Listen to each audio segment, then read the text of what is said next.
This is a story I saw very, very late, but it's a very, very interesting story. I want to chat to Gary Pienda about this. I'm not sure where he stands on this because we know that Dr. Gary sometimes gets some raised eyebrows when he's talking to some of his seniors about the public messaging that he does. But it appears right now, Chewie, this government, remember the government of free speech, remember the anti-woke government, or the wokesters are the guys who are always trying to squash free speech and that kind of stuff. Yeah, apparently they are going to censor their doctors from speaking about public health issues publicly unless they get top-down approval. The government of censorship. Welcome back. Specialist doctors tasked with protecting public health say the government is trying to stop them from speaking out. Medical officers tasked with protecting public health. That's their job. That's that's in the job description. So if it's to do with public health, they're not allowed to speak out about it unless managerials above them give them permission to. Health were called into a meeting on Tuesday and told they need national level approval before making public statements. They've described the edict as chilling, but the health minister's standing by the orders. Political reporter Glenn McDonald has more. They aren't loving it. A row between the government and doctors about McDonald's has turned into a super-sized dispute about censorship and public health. It's ridiculous. They're being censored. Public health doctors at Te Whatu Ora raised alarm after being told off for making submissions against the new McDonald's in Wanaka. That telling off came from the top. The government expects Health New Zealand to be delivering timely, quality access to healthcare for all New Zealanders, not making submissions opposed to McDonald's stores up and down the country. What if it's a public health issue? And that's what their job is to do about public. What if they're doing it in their spare time, Simeon? What happens if they're not using up any of their allotted hours and above and beyond, they are doing it? I just feel like, this is madness. We're seeing this in America, the right. We've talked about this week. The right are the ones who have screamed about those woke leftards smashing free speech and not being a part of it the whole time, whereas it's happening in America now that those on the right are doing it. We had the conversation about the Palestinian protester with green card holder, Mahmoud, I'm not going to say the surname because I remember it, L-I-L, Falel, something like that. Anyway, and we're seeing it in other parts of America, and now we're seeing it here. These guys, the free speech guys, the free speech purists, are now like, you can't say this publicly. What if it's got to do with public health? No, it is literally the definition. Thank you, Khalil, that's it. Mahmoud Khalil. I couldn't remember. I was singing F for some reason. And they're now literally saying, you guys can't do part of your job. They're charged with speaking out about public health issues. You can't now speak out about public health issues. Or, Chewie, one wonders, is it more to do with they can't speak out about commercial interests? And I wonder why that would be for this national government. This is so fucked and so short-sighted. Like, to say to someone, okay, I'm gonna take a bit of a leap here and say that if a doctor made a submission against, say, McDonald's in Wanaka, they lived in the area, and they did so in their private capacity. So you're doing one of two things. You're saying if you make a submission, you can't say that you're a doctor, because people might give your opinion more weight because you're talking about the potential health issues it'll have in the area, which is fucked. Because you tell a doctor they can't refer to themselves as a doctor, you're going to get your ear chewed off. Those guys studied for a long time to earn those two letters. But they're going to use them. They'll chew it off and then they'll fix it. And then they'll do it again and then fix it. And it's an endless loop. But I think of other situations where a doctor might want to break ranks and tell the people that there's a public health. Imagine if we had a resurgence of like super COVID and the government didn't want to look bad, so they're trying to keep that under the lid. Yeah. You have a whistleblower come out and say, hey, look, we've got this scary pandemic happening and the government's not telling. Like, it's just stupid. Like, imagine if it was a measles outbreak, which is happening around the world.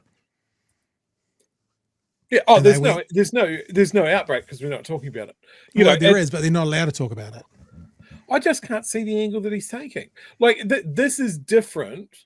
This is very different from saying to, say, an IRD staff member, like, publicly, you can never verbalize a political opinion. You're a government employee. You can't say current government bad, last government was better.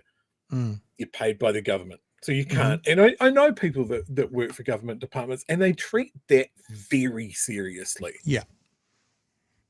Like, they have trouble having conversations with me because I talk about politics so much. They're like, that's a good opinion that I don't agree with or disagree with officially. You know, Right. literally that's how it goes. So I can't see why he's taking this angle. Yeah, but that's the thing. Occam's razor, the fewest number of assumptions to get to a conclusion, doesn't make any sense other than, in my opinion, as some of the chat are saying, other than this has corporate money tied to it. I mean, I don't know if that's true or not, but that would be a reason. We'll get back to wee Simeon. Sorry, we won't, Chewie. We'll listen to you again. What was that? Oh, I was just going to say, like, when we're talking about this McDonald's in Wanaka, this literally had David Seymour simping for them on social media, where he's posing with a fucking fillet of fish, of all things. Ugh. Posing with a fillet of fish and saying it was great for the Wanaka community that they get a McDonald's. Well, the Wanaka community said no. So it was good that David Seymour said yes, because the Wanaka community in massive voices said no. So we'll get back to Simeon now. For a fillet of fish. Not making submissions opposed to McDonald's stores up and down the country. We want them to be a health service, not the health police. But doctors fear the government's latest edict is suppressing public health expertise. On Tuesday, medical officers of health were called to a meeting which they described as chilling. In a statement, National Public Health Service boss Dr. Nick Chamberlain confirmed he told those doctors that they would need national-level approval before making any public submissions. To be making submissions opposed to McDonald's shops and getting involved in public... Is it just me, though? Why the fuck does he keep saying McDonald's shops? I mean, maybe it's just me. Why is he saying McDonald's shops? It's like, dude, you're 33. Why are you talking like a 92-year-old? Submissions. To be making submissions opposed to McDonald's shops and getting involved in public policy matters is not their role, and we're being very clear about what their role should be and what their role shouldn't be. Sir Colin Tukui-Tonga, the former Director of Public Health, says he's never seen such an attack on public health advocacy before. It's unheard of. Unheard of. I gave you perhaps an extreme example. It's like telling a surgeon, you can't operate on that patient, you have to operate on this. You have to trust people's professional judgment. No medical officer of health would speak on the record to 3 News in the past. Gee, I wonder why. These doctors have been able to speak freely with media and local councils about local health issues. At the moment, their team is facing a restructure. And with the latest warning from their boss and the health minister, they're worried about losing their jobs. Labor says politics is getting in the way of doctors doing their jobs. We shouldn't be cutting off information that could help New Zealanders' health because of one example. What's he scared of? People saying that McDonald's is bad for your health? McDonald's serving up a new drama for the health sector. There you go. Yes. What are they scared of? There's quite a lot of product placement for McDonald's in that story about doctors. It's true. Very true, very true. Like, I assume, and I'm going to make a big accusation here, I assume that Simeon has been bought and paid for with 1, maybe 2 Happy Meals if he does a good job. That little fella couldn't get through 2. 1.5. Maybe on different occasions. Oh, okay. Like it's spread out. But maybe when his dad's in the front seat, maybe he gets like a Big Mac as well, driving him around. Mark Mitchell puts him in his booster seat and takes him to McDonald's. Yeah, maybe. It's just mental. Imagine if Mark Mitchell came out and said, look, police can't talk about local issues with the local radio station or the newspaper without my express permission. Yeah. Because a wave of local ram raiding or something like that makes the government look bad. Would we put up with that?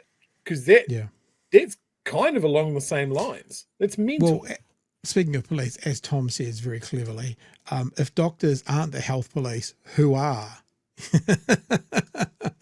And it's like, look, I get police, but the example you're giving, you don't often get police, but the story said that their job is to communicate and educate about public health. That's their job. So now what they're saying is their job is to go through their bosses to communicate about public health. And Chewie, they were saying, it's being reported that they were saying it was chilling. I get it. And I don't know, it's obviously a special group of doctors, but it'd be interesting. We'll try and get Gary on and see if he wants to talk to us about it and see what he thinks. Yeah, if anyone's going to tell us, it's going to be Gary. Like your job is not to make public submissions. You've got to get back to changing beds and cleaning out bedpans like we told you to.